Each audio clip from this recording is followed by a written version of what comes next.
So today we thought we'd do something slightly different. We thought we'd talk about some films that came out in 1977. Yep. Why? Well, it's a special year for us because we were both born in that year. Yes, we are 40 and on YouTube. I know.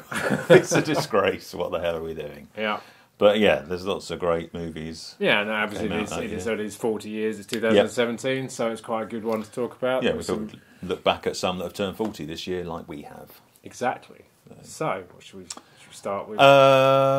Close Encounters. No need to say too much about Close Encounters. It's No. directed by Spielberg. We've all seen it. Yeah. If you haven't, shame on you. Go There's and watch it. Lots of cuts to choose from. I don't know if I've seen the most recent one, whatever what cut was called. I don't know which one I have seen. I've seen. There's ones where you do see inside the ship at the end. There's ones where you don't. Oh right, I didn't know that. Yeah, there you go. I haven't seen Inside the Ship, so I must have seen. Wow, you got to watch that. There you go then. So yeah, there you go. There's one. And what else have we got? Suspiria.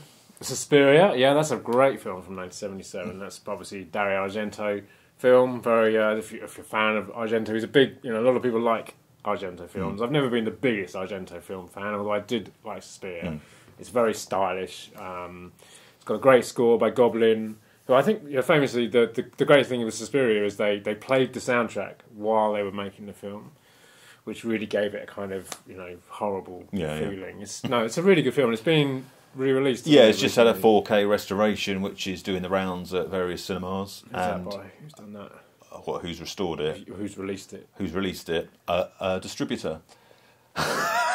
I don't have a clue. It's not Arrow. Or No, it's not Arrow. Oh, no, okay. no. All right. Okay. But it is getting a Blu-ray, Right. which is out.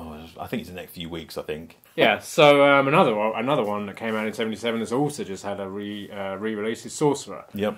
Friedkin. William Friedkin. Great film. Really intense. Really, it's a remake of the 1953 film, I think, Wages of Fear. Oh right, yeah.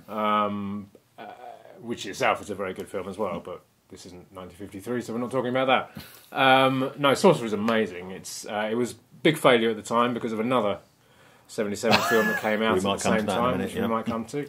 But it's really great. I think it's had a short re-release in UK cinemas recently, and it's getting this nice Blu-ray, which looks quite cool. I think some extra features on there, but it's just a really, really good. It's a really exciting film, and if you haven't seen it, then definitely check that one out. Yeah, definitely worth checking out because it's really good. A few other films that came out. Hills Have Eyes came out by Wes Craven. The Duelists by Ridley Scott's first film, which I can't say I've ever seen. I haven't seen it. I thought it was about boats, but it's not. It's about fencing. Yeah. Harvey Keitel. Robert De Niro as well, wasn't it? No. I'm thinking of The Mission. You are? Yeah. Yes. Idiot.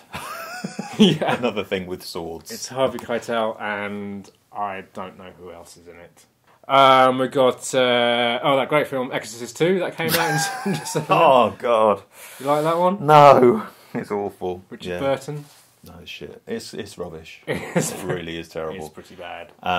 Fortunately, Exorcist 3 made up for it. It did. It's odd because it's John Boorman who's really good, and it's Richard Burton who's Richard Burton. It's just weird. It is weird. It's really weird and rubbish, and just if the original was so good, it's just like, what are you doing? In fact, you don't need this because you've got Sorcerer, which was Friedkin. Yes. So just watch that instead. Yeah, don't watch Exorcist 2. No. I mean, it's worth watching, I suppose, out of curiosity, but yeah.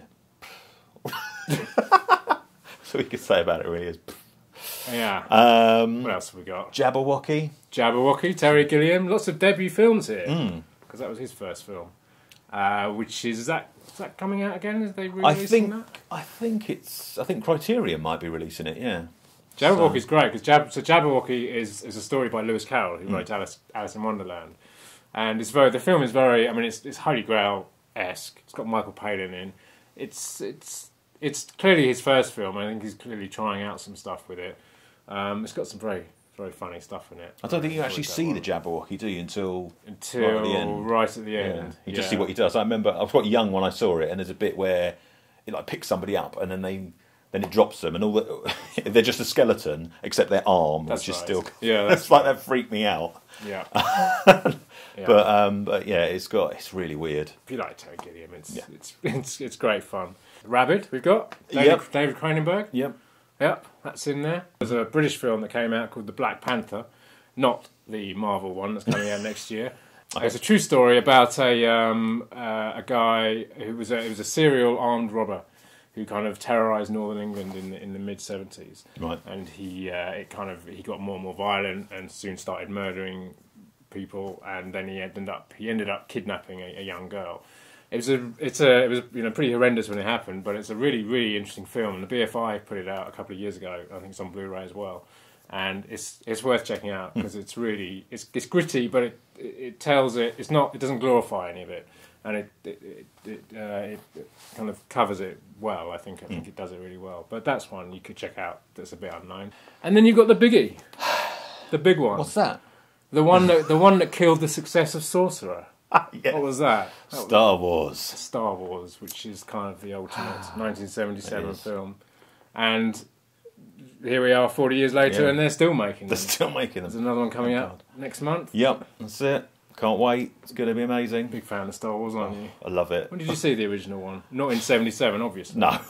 But in the womb. I can't remember. It must have been on TV. I know I went to see Return of the Jedi at the cinema, which would have been 82. So I guess I must have seen it before that, which I assume was the first time it was on TV. So I don't know, 80, 81, something like that. Yeah. So we had a very, very tiny little white Sony TV, and I would have seen it on that. So yeah, so that was some films of 1977. A great year. A great for year. many reasons. So yeah. So if you like this video, give us a like. Give us some comments if you've seen some of those films, or you haven't, or you've got some other films from 1977 that we've mixed out. There's loads to choose from, isn't there? Yeah. There's probably loads. Yeah. Yes, exactly. We couldn't mention them all. Sorry. We couldn't. We would be here forever, and you'd get severely bored.